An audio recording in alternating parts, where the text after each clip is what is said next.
Ako si Noe Rosie Vicente, isang anak, isang ina, isang babaeng may pangarap, at ngayon ay isang estudyante sa kursong Bachelor of Science in Nursing.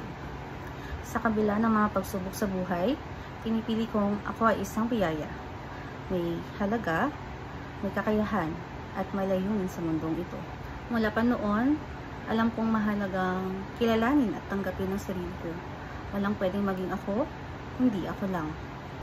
Sa pagtanggap ko kung sino ako, mas lalo kong naunawaan kung anong gusto ko sa buhay.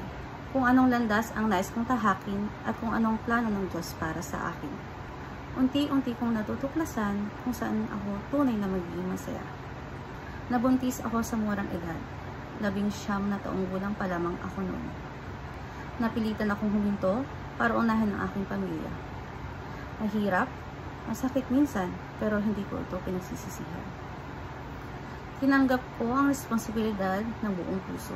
Sa panahong iyon, natutunan kong maging matatag, maging responsable, at higit sa lahat, magmahal ng walang kapalit. Lalo na sa aking anak, na aking inspirasyon sa bawat araw. Ngayong 32 taong gulang na ako, bumalik ako sa aking pag-aaral. Mahirap, lalo't matagal akong nahinto. Ngunit pinapatunayan ko na hindi hadlang ang edad o nakaraan sa pagtupad ng pangarap. Walang pinipiling oras ang muling pagsisimula. Ang mahalaga, hindi ako sumuko. Na-realize ko rin na hindi ko makakamit ang tunay na saya kung palagi kong ibabase ang aking mga desisyon sa iniisip o sasabihin ng ibang tao. Hindi ko kailangang makisabay sa agos ng buhay ng iba.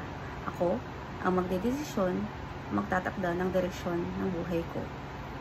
Hindi madaling landas ang pinili ko.